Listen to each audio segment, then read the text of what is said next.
They should play him.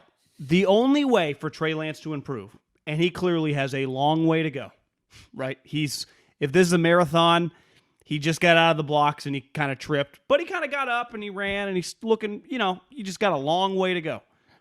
There is zero chance he can improve on any of this stuff by sitting on the bench. It makes, and I actually got a text today from, let's just say from someone in the league. And he said, basically, Jimmy with a greater than sign.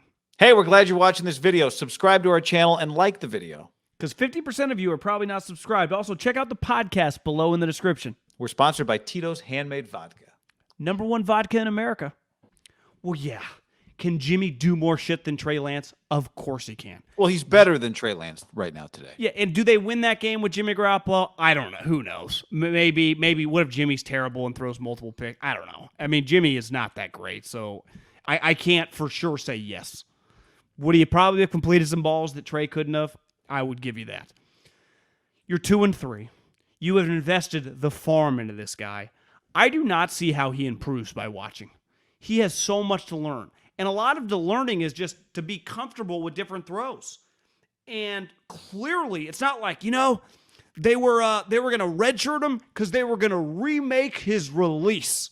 Well, that ain't happening because he was just redshirted for 4 weeks and came in and his release looks exactly like we didn't think it was going to look like. So his release ain't changing this season. That is an off-season project.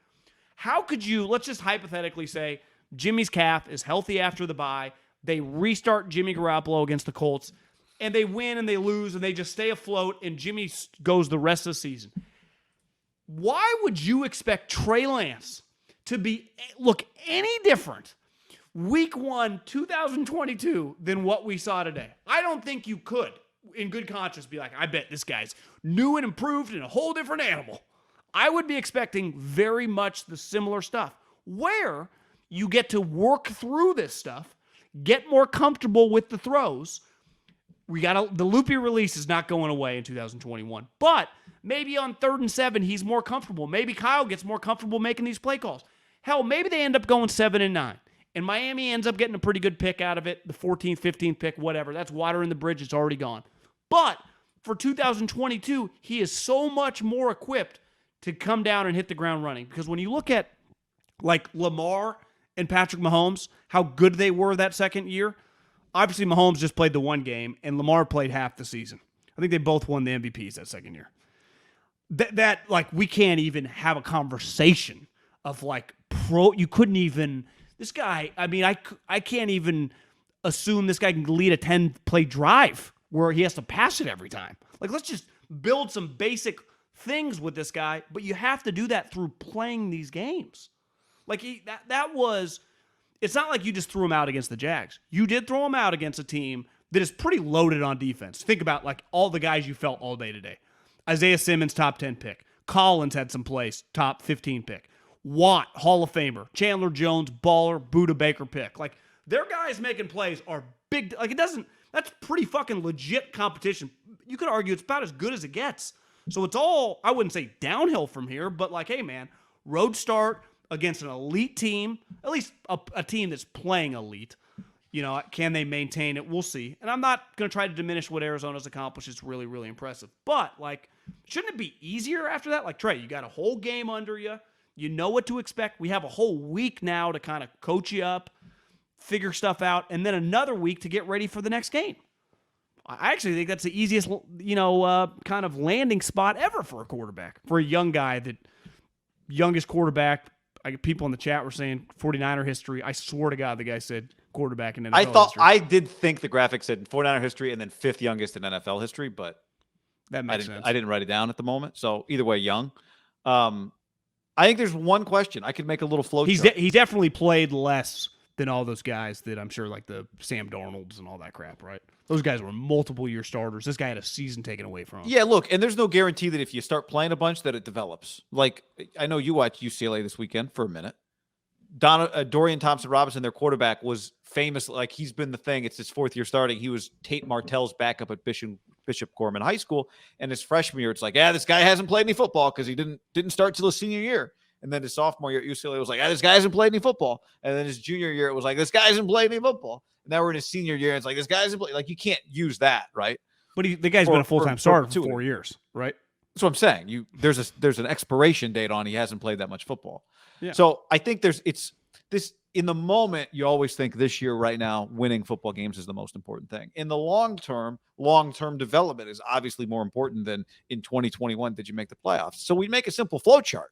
And in the middle of it, you say, or at the top of it, you say, are the Niners a deep playoff run team? Do they look like a team that makes a deep playoff run? And then you have a line that says yes and a line that says no. And the line that says yes, if you say yes, it's like, stay with Jimmy. And if the line says no, it goes, do you go with Trey Lance? And this is no, and you go with Trey Lance. And who knows what could happen, because the Seahawks are toast. They got Geno playing. I don't think going with Trey Lance means you give up on the playoff chase by any stretch. I thought, in fact, what we saw from their defense today was really impressive. Look at the Bears, guy. Wouldn't you say they're a good example of, like, Fields is feeling it out a little more and more? Yeah, they're not doing anything too crazy, but they start winning some games. You start getting some positive mojo, and it starts flowing. You're only 2-3. Like, you're not 2-9, 2-5, right? You're in a moment here. And I said this at the beginning of the year, like, this was going to be Kyle trying to thread a very thin needle of trying to walk this line of, Jimmy, how much better is Jimmy? Is Jimmy good enough to get you there? And if he's not, do you go with Trey? And then when you go with Trey, can you still win with him? Like, it's a thin needle to thread. But the undeniable, overarching trump card on the whole thing is you traded 2, 3, whatever, first-round picks for Trey Lance. Like, he is the quarterback of your future. And the situation you have now is not a team that at this moment in time with Jimmy Garoppolo looks like it could go, win the division. So it's time to go with the young guy and make sure that when you really are in the next step of your development, you didn't stunt his. And that he's ready for the next step. What better way also to work on development than they often, wouldn't you say historically, recent history, a lot of younger players have started after bye weeks, rookie quarterbacks, right? Like, we get them to the bye week and then start them off the bye week. Now this guy has a full game against a big-time team to work with over a 14-day stretch to the next game. Like, isn't that ideal? Like, it's always been told to me through all these coaches, like, the bye week. He just got to start a game. So now, because what would you put the chances, like, if I'm not ruling out Jimmy starting the Colts, because I think fucking Kyle's this madman obsessed with the short term. If I'm John Lynch, if I'm anyone in the front office with any juice, I'm just like, Kyle, we just got to ride this out. This guy is our future. We have to, unless you think he's mentally, where I do not think Trey is, like, mentally overwhelmed, mentally too much going on in the sense of, like, he'll get too high or too low. Because I think there are so many guys on the team that are so high level, like Juszczyk, like Fred Warner, Trent Williams. They're not a negative place. And they'll try to lift him up, right? Mentally, right? To not let him get too down on himself. Like, if he's kind of slumping his shoulders on the bus and the flight home, like, bro, you'll be fine. We've all been there, right? And I think that's how you have to learn through it. Again, like I said earlier with learn by doing, the Cal Poly motto, I don't think any player in NFL history has really improved that much by not playing. Well, Patrick Mahomes is just an all-time outlier situation. Most guys that have had success over this decade have played really early on. At some point in their rookie year, several starts. And once you already get the start, now there's no point in treating them like, what do they call when you bring up the bullpen and then you put them down? What's that? Dry hump? Yeah, dude, don't they be dry humping this guy. Let's not dry hump him, Kyle. Just fucking let him figure it out, even if it is ugly. Because today there was a lot of ugly. And I could see as a coach, it could really limit when you're not just a coach, you're the offensive coordinator. I mean, he's probably pretty shell-shocked today of what some of the passing game looked like. Because you're right.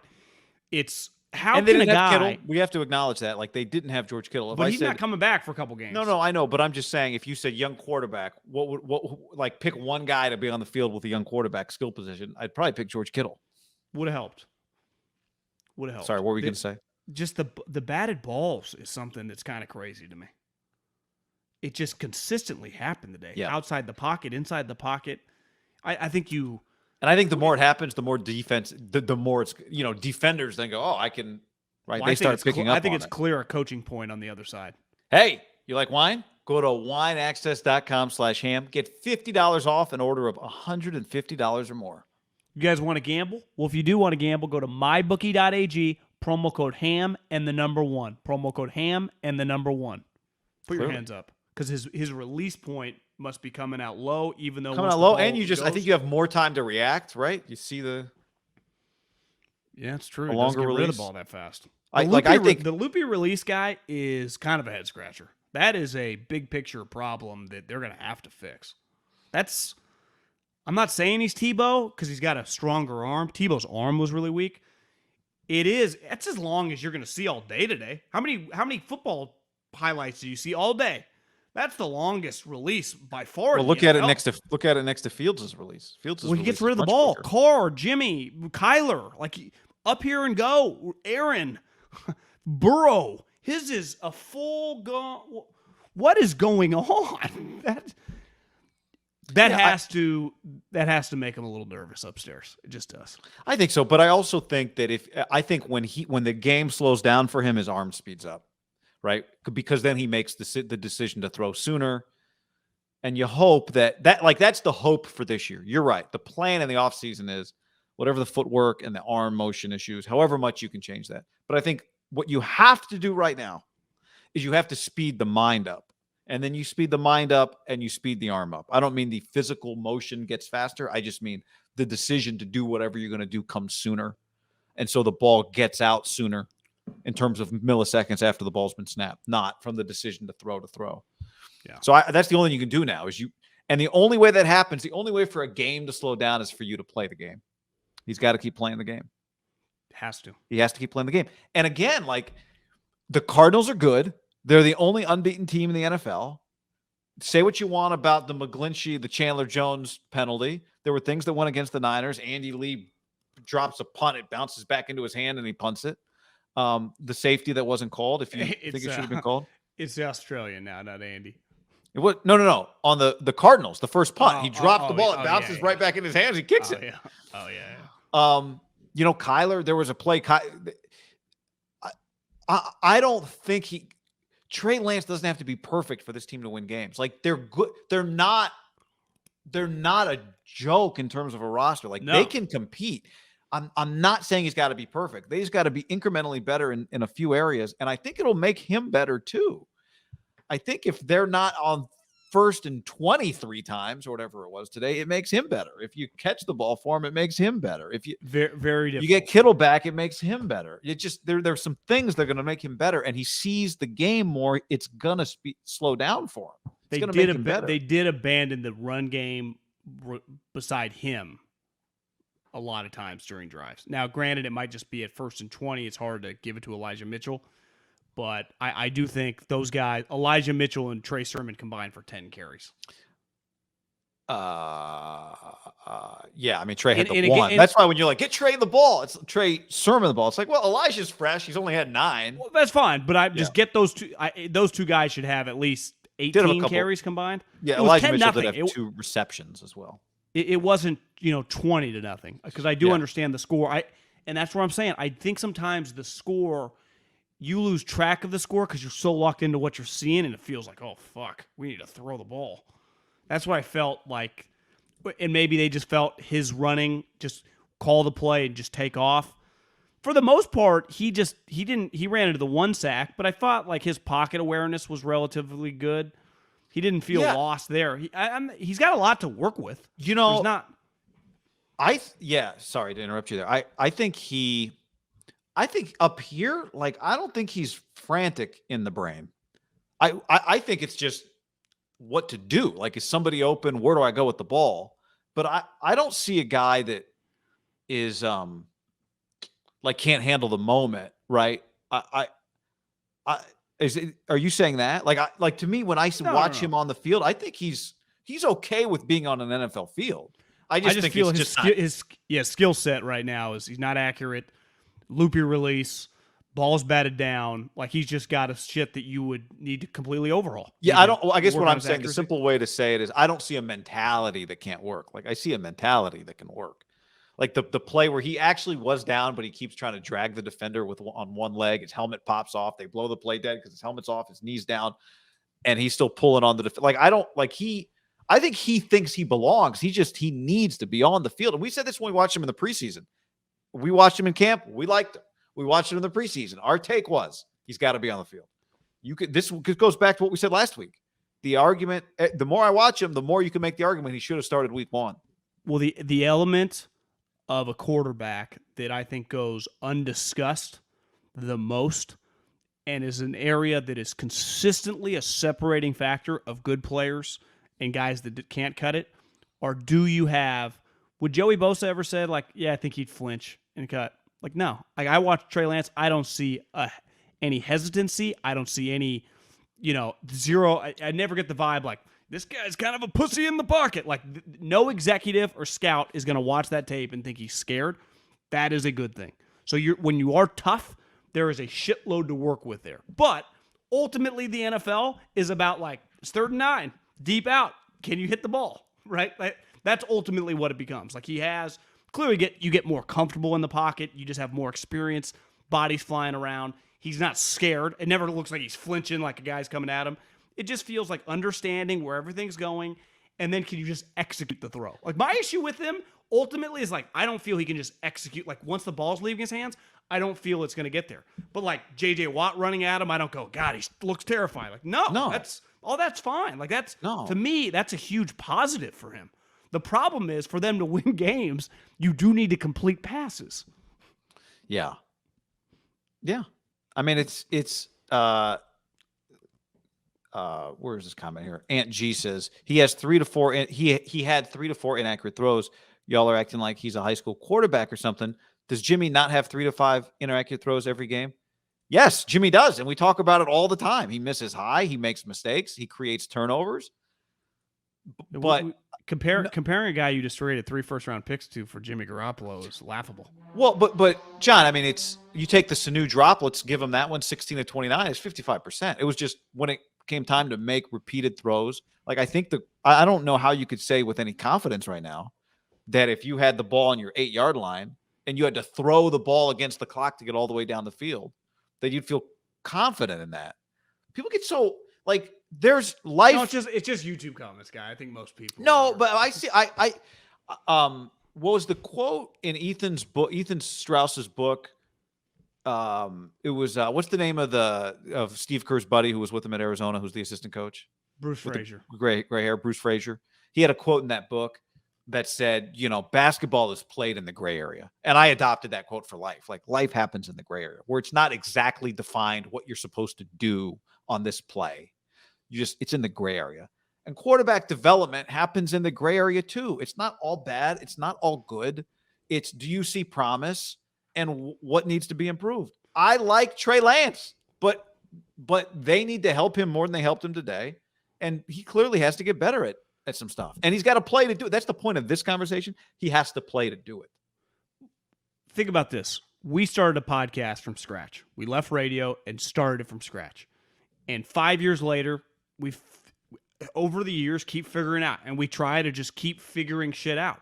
And no different than a quarterback. Once you start something, now granted, like, we had already done a radio show. We already had the basic of how to put a show together, how to entertain people, what the main shit younger people like to talk about, what people that listen to us like that they didn't like on mainstream TV that you and I refused to watch as well. So we knew what to relate to. But over time, you improve, you find out specifically what to talk about, you find out the niches that you're really good about, and you do that with experience. Through experience, you improve. Now, do you have the baseline of talent to start? There's a fundamental flaw right now, in my opinion, that Trey has that's pretty alarming. It's the release. That, to me, is by far my number one red flag on him. Other than that, character, maturity, toughness. Like, he's checking a lot of boxes for me. The way his teammates respond to him, like, the loopy release, though, like, it'd be like if we were a podcast, you and me host a podcast, and one of us struggled to speak. It'd be like, well, did he lose his voice last week, or is that always how he sounds? That's going to be something that, like, historically, they always said accuracy was something, remember Warren Moon, who used to came on with us, and he says it's very, very difficult to improve. And then in recent memory, all these guys have dramatically improved their accuracy. And part of that probably is a huge reason the NFL is a lot different than it was like in 88 and 92. Like, not as physical. Guys are a little more wide open. It's just a more passer-friendly game. But there's still a pitch and catch element to the sport at quarterback that you have to do at a really high level. And hell, Zach, Trey, Fields, like all these guys are going to have to prove it over the years, right? We got a long way to go.